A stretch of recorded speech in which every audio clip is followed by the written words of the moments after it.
In June 29, 2021, Kazuha was the second banner in patch 1.6. He was dubbed the Canadian Aether, 5-star Sucrose, and to much malign, he was doom-posted as being a waste of a pull.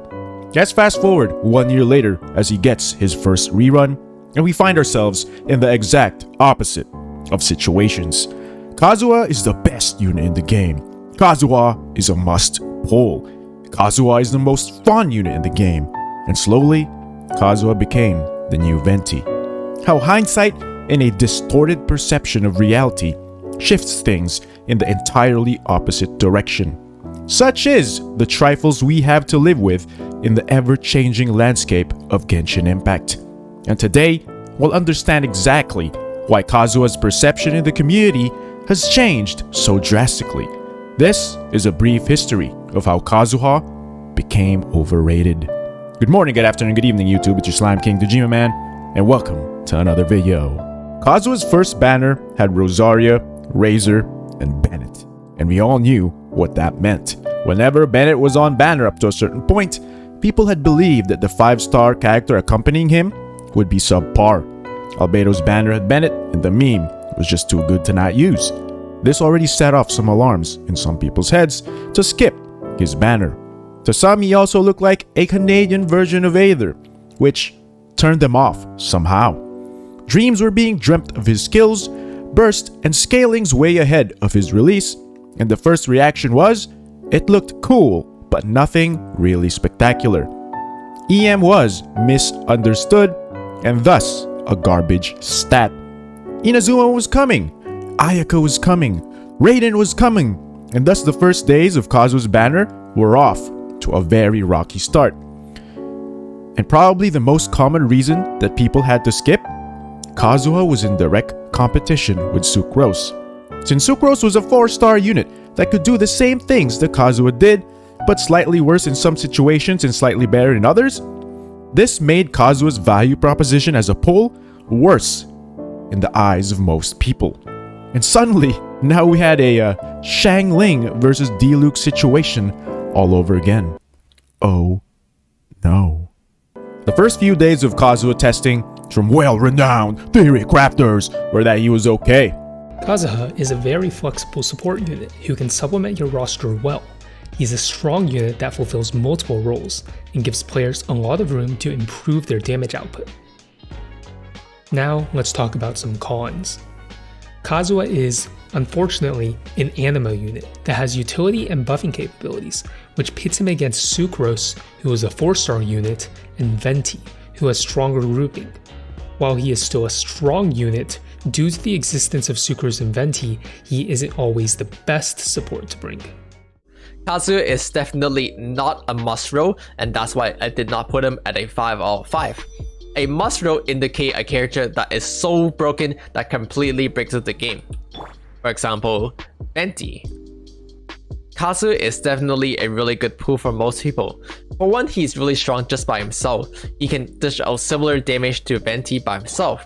However, he can make some of your team even stronger than before and open up new paths for you. More importantly, he is very future proof. I still feel like he has a lot of undiscovered potential currently in the game, and when new characters come out, he's gonna have even more undiscovered potential. The general consensus at the time was that Kazuha feels good to play, but that's about it. He wasn't the best unit for any of the meta teams, and Sucrose exists, and she's a 4-star. It was understandable, as Kazuha's then complex infusion priority and his different ways of swirling were difficult to fully understand at the time. However, it could not be denied that most of them wanted to love Kazuha, but if you played for meta, you couldn't help but be underwhelmed. It didn't help that there were a few debates and debacles as to how one should build Kazuha, especially during the first week following his release. People couldn't find a consensus between crit builds versus EM builds, and in order to understand this, first we must understand what exactly transpired in 1.6. 1.6 did not only accompany Kazuha, but with it also came the elemental mastery buffs, that to this day is single-handedly the most transformative buff in Genshin Impact.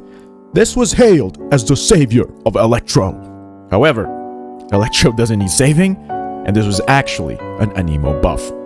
And it changed how we built Anemo units and further strengthened their element. This buff increased Swirl's base damage when the character's level was above level 60. These tables demonstrate the buff, and at the top is pre 1.6 and at the bottom is 1.6 and beyond. The higher the EM, the higher the damage, and stacking EM became so much better, and the units that liked to stack EM anyway were Anemo. And naturally, as Kazuha's kit centered so much on EM, he essentially double dipped with his stat. Not only did this increase his personal damage, but it also buffed his teammates at the same time. This led to much confusion regarding his optimal builds, as most people were still coming around to EM. Some still believed crit was superior, and some believed hybrid EM crit builds were the thing.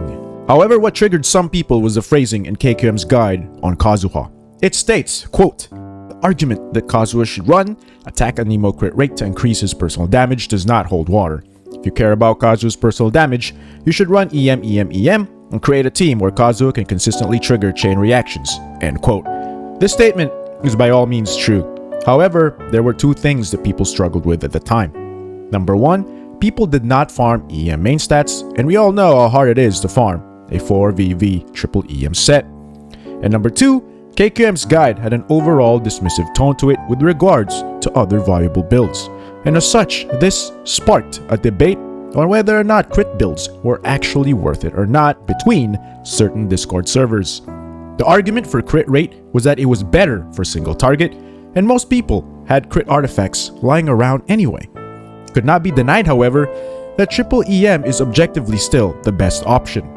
Though, there are certain situations where crit Kazuha is good, which is the whole point of contention of the argument.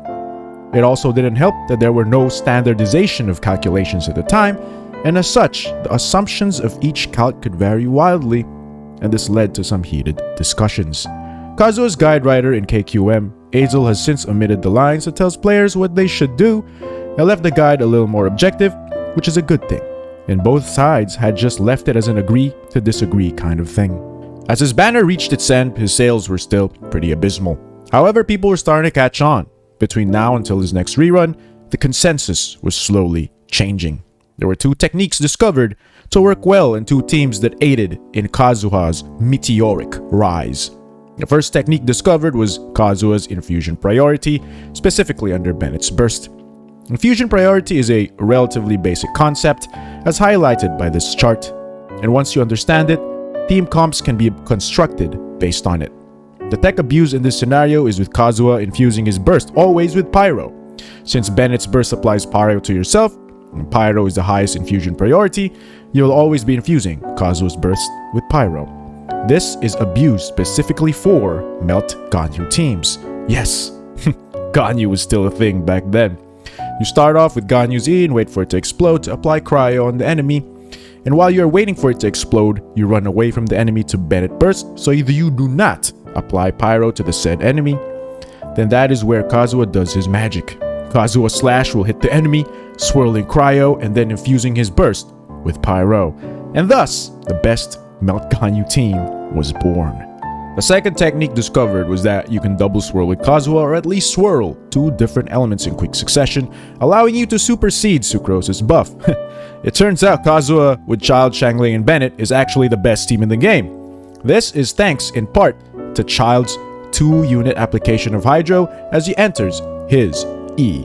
And since Bennett reverse vapes with his burst, even if it is also a 2-unit application of Pyro, it only takes off 1 unit of Hydro, and thus, once Kazuha bursts, his initial slash swirls Hydro and his burst infuses with Pyro. Child's overwhelming Hydro is enough to sustain a reverse vape Shangling even under a Pyro-infused Kazuha slash, and thus, International was born. However, all that tech, all those fancy rotations get lost in the sauce. Once International and Melt Ganyu gained traction, everyone suddenly had a different view of Kazuha. He slowly trended from being an underrated unit to an overrated one. And that's partly because, like rumors being whispered through the wind, part of the information gets lost in translation. Kazuha is the best because he can double swirl. Kazuha is the best because he can swirl. Kazuha is the best! Eventually, Everyone just decided to call Kazuha broken without actually understanding why. And in the second part of this equation is that he has distinct downsides that doesn't necessarily make him the god pole everyone thinks he is. Don't get me wrong, he is still a good pole. But the must pole everyone makes him out to be? It ain't it, chief. The primary culprit is his extended on-field time with E plunge Q or vice versa. It takes too long on-field time, and in some situations and rotations, that will not work out if you are trying to take advantage of the VV buff, Kazuha's buff, or certain burst timings. And if you do not catch his own particles, you will need at least 160 ER to sustain his rotations. Some of his rotations are very strict, and if you fail to perform them, he won't be much of an upgrade over anything else. Of course, Kazuha is still good. He is exceptional in mono element teams or in teams you want to buff a single element. He is fantastic in vape teams where you can double swirl. However, Sucrose can also be used in those teams as well. Sucrose isn't as good as Kazuha if you can double swirl, but is equally as good if you don't. Sucrose is far worse in mono element teams, but far better in taser teams. Nothing has changed then nor now. The fact is, Kazuha's main selling point up to this point is that he is maybe easier to play and maybe more fun to play. And even then, those are subjective things. All this paved the way for Kazuha to be misunderstood for what he is, and people made him out to be this must pull, but the reality is, he is not. He is still a good pull, but people carried the wrong details and misunderstood what made him good. More and more people simply regurgitate the same things without understanding why. And somewhere along the way, Kazuha was swept along the winds of grandeur amidst a delirium of yes men. And that is what makes him overrated. And thus, Kaidara Kazuha went from a misunderstood, underrated 5-star Sucrose into this overrated monster of a must pull. This was a bit of a different video, so tell me what you think of Kazuha in this style of video down in the comments below, or better yet, come at me over at twitch.tv/TheJimmerman, where I stream Genshin almost every day. Come join the Slime Kingdom Discord where I feed you slime condensate every day. This is our parting. Farewell.